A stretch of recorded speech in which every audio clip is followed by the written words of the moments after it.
एक योजना सुशिक्षित बेकार तरुणांच्यासाठी काढली।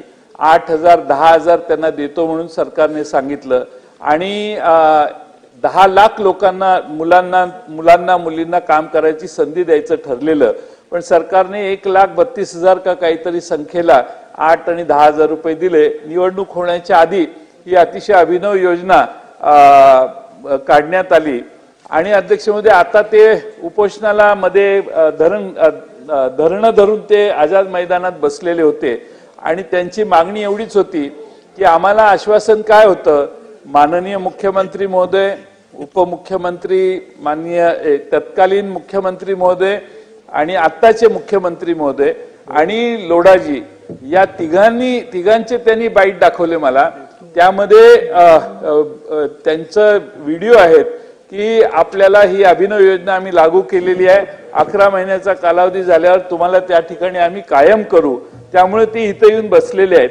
मुख्यमंत्री महोदयांनी तर घोषणा केलेली आहे की 5 महिने झाल्यात, आणखीन 6 महिने त्यांना मुदतवाढ देऊ, 11 महिने झाल्यावर आता कोणी मागणी करू नये। पण त्यांचा असा दावा आहे की आम्हाला त्यावेळी आश्वासन निवडणुकीच्या आधी दिलेलं की आम्हाला तुम्ही 11 महिने झाले की तुम्ही कायम आम्ही तुम्हाला करू। तर माझाही विश्वास बसला नाही, असं कोणी आश्वासन देणार नाही।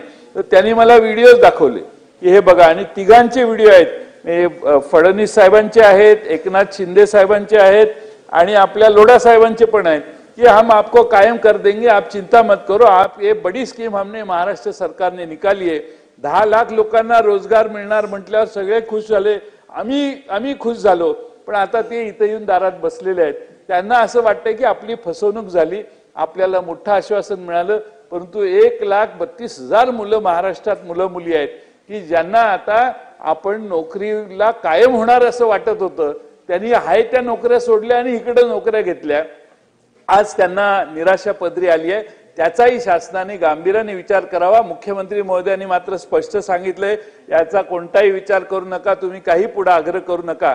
पण मला त्यांना भेटल्यावर मला असं वाटलं की थोडंसं त्यांच्या या मागणीकडे लक्ष देण्याची गरज आहे आणि तेही लक्ष आपण द्यावं अशी विनंती करतो आणि मला बोलायची संधी दिली याबद्दल आपले आभार मानतो।